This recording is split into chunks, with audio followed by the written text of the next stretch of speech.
Overpaying by $50 billion for housing. Let's have a look. Hello everyone, Florian.Heise here, and welcome to another episode of HeiseSays. Grab your stein of coffee. I thought we'd have a look at this article written by Alex Turner Cohen on news.com.au. Aussie homeowners spend $50 billion extra on home loans through the pandemic. Now, let's just bring up this chart here showing you capital city properties. Here, oh, there's a bit of a drop there. And we can see here that, well, apparently combined it's down 438%, but we'll just ignore that, guys. We'll just ignore that one there for combined. But we can see here, look at the total. 1.2 million for all houses and 3 bedders. The normal person's house in all capital cities is $1 million. $1 million, everyone, for a normal family house. That's insane. But look at that growth, guys. Look at this growth here that's gone up. Even if, just think, the thing to take away from this, we're sitting at $1 million. So if housing crashed by 20%, we'll still be at 800,000, everyone. That's still quite high.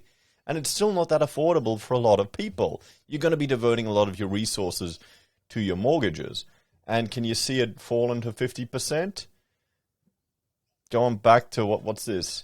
2009 prices, if you're lucky, even that isn't 50%. Yeah, we'll have to see, guys. And this is occurring. Remember, this is asking prices. This is occurring in Sydney. Look at Sydney. Melbourne. Come on, Melbourne. There you go. And Brisbane as well. Come on, Brisbane. There, look at that. Look at the Brisbane climb, guys. Look at how that's going. Just nuts. So, you'll remember, when all of this started, I was looking at articles from the Reserve Bank. Worst case modeling a 40% decline. We saw each of the banks warning about a 15% decline, a 10% decline. Even some of the senior executives at the banks were selling their properties. And yet, housing just powered through. Sure, you had lowest interest rates in recorded memory, everyone. We'll bring that up here just in case. Oh, wait, I need to go economy. There we go. I'll have to one day update this chart. I'm seeing how long I can get away without doing it now, but yeah, money's cheap, everyone. In some parts of Australia, it's cheaper to actually buy a property and pay a mortgage than it is to pay rent. So let's have a look. Aussie homeowners spend $50 billion extra on home loans throughout the pandemic. As holiday plans were cancelled through the pandemic, Aussies have pumped a massive $50 billion into their mortgages, getting up to 45 months ahead of repayments. Now, I've been looking at these charts for some time. You've got household liquidity buffers, okay, where people have extra money. You've got people that are paid ahead on their mortgages as well. So this is another argument against a drastic fall in property. Because if times get tough, you can use your buffers, guys. You've paid ahead, So let's have a look. Some lucky homeowners. That's not the right word. I don't like that word. This isn't anything to do with luck. If you're so far ahead on your mortgage, it's not luck, it's working bloody hard. That's what it is, and that should be celebrated. It's not luck. Wrong term there. Okay? Have given themselves 45 months of breathing room after getting nearly 4 years ahead of their mortgage repayments. Yeah, the goal is to pay these bloody things off faster, guys. I've said it in video after video. When I'd gotten rid of all of our other debt, I just started hitting the mortgage. And what I was starting to do, I was chucking $5 here, $10 here. Like what I'm doing now with my pocket money investing. Every $5 I find, I get some plastic bottles, I return them, I chuck that off the mortgage. All these little bits of money. And I was going a bit crazy because I was just seeing it going down. And every month, I would try and reduce my weekly mortgage repayment. So I was chucking more money on it. And I was always making the minimum weekly repayment that the bank would take out. My goal was to get that as low as possible and just feel good for throwing more money on it. It was a psychological trick I was playing on myself to really just decimate it. And now, I mean, since I've fixed my mortgage while we do construction work, I've done the same approach to my pocket money investing. You know, just throwing money at shares, different ones, dollar cost averaging in, not worrying about the price of some of these companies I'm buying in, and just looking at the number of shares. So that's a good strategy, guys, if you want to start attacking the debt. Australians have poured a whopping $50 billion extra into their home repayments over the past 2 years against the backdrop of the COVID-19 pandemic. Low interest rates coupled with minimal spending and the inability to travel overseas has resulted in households flush with money, with their mortgages being one obvious choice of what to do with the extra cash. Market Economics Managing Director Stephen Koukoulas said this was good news for people who were homeowners before the pandemic. However, anyone who recently jumped onto the property ladder is said to miss out on the gains of this unusual period in time. The pandemic changed a lot of things. We did tend to stay at home, didn't get to spend our money on luxurious things like holidays, Mr. Koukoulas told news.com.au. I suspect a lot of people thought they were going to take advantage of the bad times to pay off their mortgage. Data released on Monday by APRA found that by the end of 2021, the average Aussie homeowner has overpaid the bank 45 months' worth of mortgage installments. And I guarantee, if I asked viewers, a lot of you could share your own personal experiences, how you've gotten ahead of the mortgages. There'll even be some of you that are on the verge or have paid off your mortgage. And congratulations, I love seeing those stories in the comments. You want victories again. This is how you win against the bank, guys. Okay?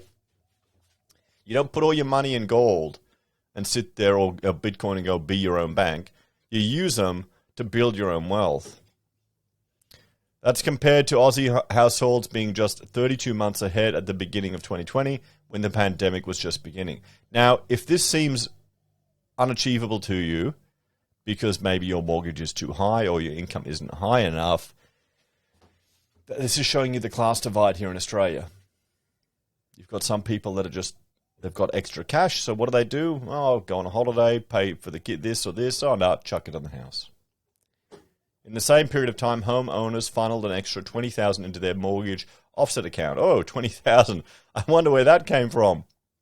I wonder how many people got the super and said, you know what, I would rather have that cash that I can access in case of an emergency than in the super. I bet you a lot of people did that.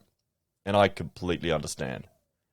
For people who took out their mortgage as recently as 5 years ago, they are set to benefit under the changes. Mr. Koukoulas advised it could be the difference between having a 30-year loan or a 20-year loan. You've still got to pay it off, but you've probably knocked a good 6 or 7 years, he said. If you took out a loan 10 or more years ago, the effect is probably even bigger. However, Mr. Koukoulas warned that homeowners were soon going to be stung by interest rate hikes. Interest rates are currently at a record low, making it easier than ever to get ahead of mortgage payments. But the Finance Pro said we could see a rise in interest rates as early as mid-2022. Middle of this year, or might be pushed back to the later part of this year because of Omicron, he said. Assuming we don't get the Greek letter after Omicron, then the economy will bounce back and we'll see the RBA tighten rates a bit. On Friday, the ANZ revealed Australians have been spending money at record lows in the new year, the same amount spent during New South Wales and Victoria's harsh Delta lockdowns in mid-2021. Now, one takeaway I have from this is, you know, how we had all these lockdowns and these restrictions. Perhaps treating people like adults can be just as effective. You know, our paternalistic government may need to realize that if you ask people to voluntarily limit their social contact and going out, that may work too.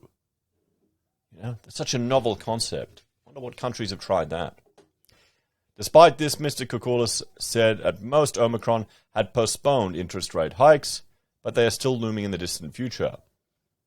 This is sort of a self-imposed lockdown largely. When it ends, whether it's 6 or 8 weeks or 3 months, history shows we'll be happy to spend again. The economy always bounces back, he said. Over the next 6, 12 to 24 months, interest rates will move higher. So, even with rate rise, homeowners are in a good position, he said. It's a good thing people are ahead in their repayments.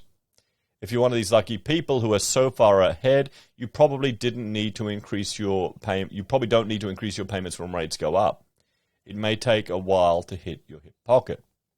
So you could see a lot of people that are far ahead on their payments that aren't going to feel it, guys.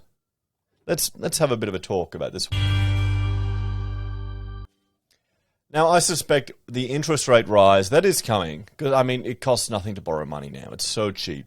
You know, I've got 1.99. I spoke to other viewers that had 1.59. Just insane mortgage rates that people are getting. And many people are locking it in because we know rates are coming or rate rises are coming. None of us trust the RBA. I think when you see rates rise, it's not going to impact property first. It's going to impact discretionary retail spending. So we may go back into like some low consumer spending lockdown mode. And that's going to hit the lowest income part of the economy first, because they're going to have the ones that will have reduced hours, and that will be the impact. And then there might be a flow through to their housing. Now, it depends on how high their mortgages are. Are they right at the edge, or do they have buffers, or are they just renting? So we'll have to see, guys. I think this is good news. People are paying ahead. I've been saying it for some time. We've seen it in the data. I don't think we're going to see a drastic fall in property even when rates go up. What do you reckon? Anyway, guys, thanks for watching. Let me know your thoughts and opinions on this one. How far ahead are you at your mortgages, everyone? You know, how far ahead have you gotten? And check out, well, this last video I did about job ads are down. So it's not as good as people were expecting. Take care. Have a great day. I'll see you in the next video. Bye for now.